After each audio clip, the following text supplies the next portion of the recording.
ಭಾರತದ ಹೆಮ್ಮೆಯ ಪುತ್ರ ಗಗನಯಾತ್ರಿ ಶುಭಾಂಶು ಶುಕ್ಲಾ ಅವರು ದೆಹಲಿಗೆ ಬಂದಿದ್ದು ಅವರಿಗೆ ಅದ್ಧೂರಿ ಸ್ವಾಗತ ಕೋರಲಾಗಿದೆ.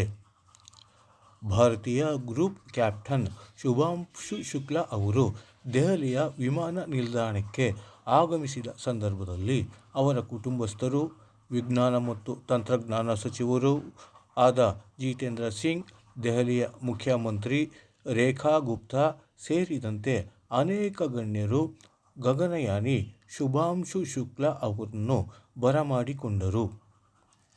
ಗ್ರೂಪ್ ಕ್ಯಾಪ್ಟನ್ ಶುಕ್ಲಾ ಅವರು ಆಕ್ಸಿಯಮ್ 4ರ ಪೈಲಟ್ ಆಗಿದ್ದರು.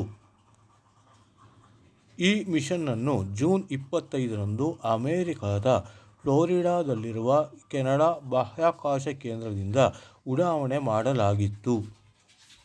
ಜೂನ್ 26ರಂದು ಐಸಿಸ್ಗೆ ಸಂಪರ್ಕ ಕಲ್ಪಿಸಲಾಗಿತ್ತು.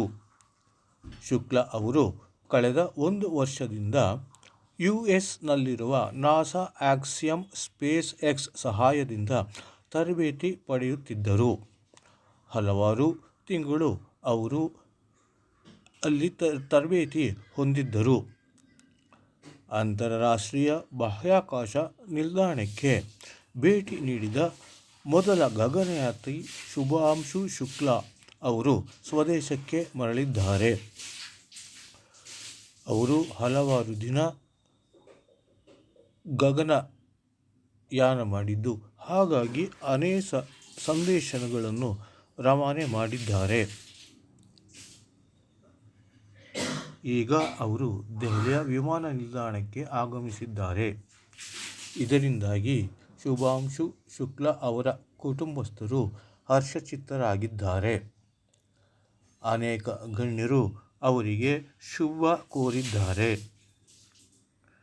ಶುಭಾಂಶು ಶುಕ್ಲಾ ಅವರು ಗಗನಯಾನ ನಡೆಸಿದ ಮೊದಲ ಭಾರತೀಯ ಎನ್ನುವ ಗೌರವಕ್ಕೆ ಪಾತ್ರರಾಗಿದ್ದಾರೆ. ಅಂತರರಾಷ್ಟ್ರೀಯ ಬಾಹ್ಯಾಕಾಶ ನಿಲ್ದಾಣಕ್ಕೆ ಭೇಟಿ ನೀಡಿದ ಪ್ರಥಮ ಗಗನಯಾತ್ರಿ ಎನ್ನುವ ಗೌರವವನ್ನು ಅವರು ಪಡೆದುಕೊಂಡಿದ್ದಾರೆ. ಒಟ್ಟಾರೆ ಅವರು ಯಶಸ್ವಿಯಾಗಿ ತಮ್ಮ ಗಗನಯಾನವನ್ನು ಮುಗಿಸಿದ್ದಾರೆ.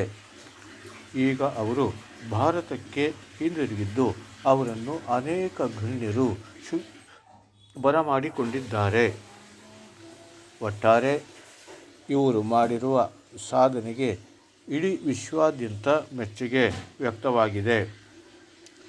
ಅಲ್ಲದೆ ಅವರು ಭಾರತೀಯ ಗ್ರೂಪ್ ಕ್ಯಾಪ್ಟನ್ ಕೂಡ ಆಗಿದ್ದಾರೆ ಎನ್ನುವುದು ವಿಶೇಷ ಸಂಗತಿಯಾಗಿದೆ.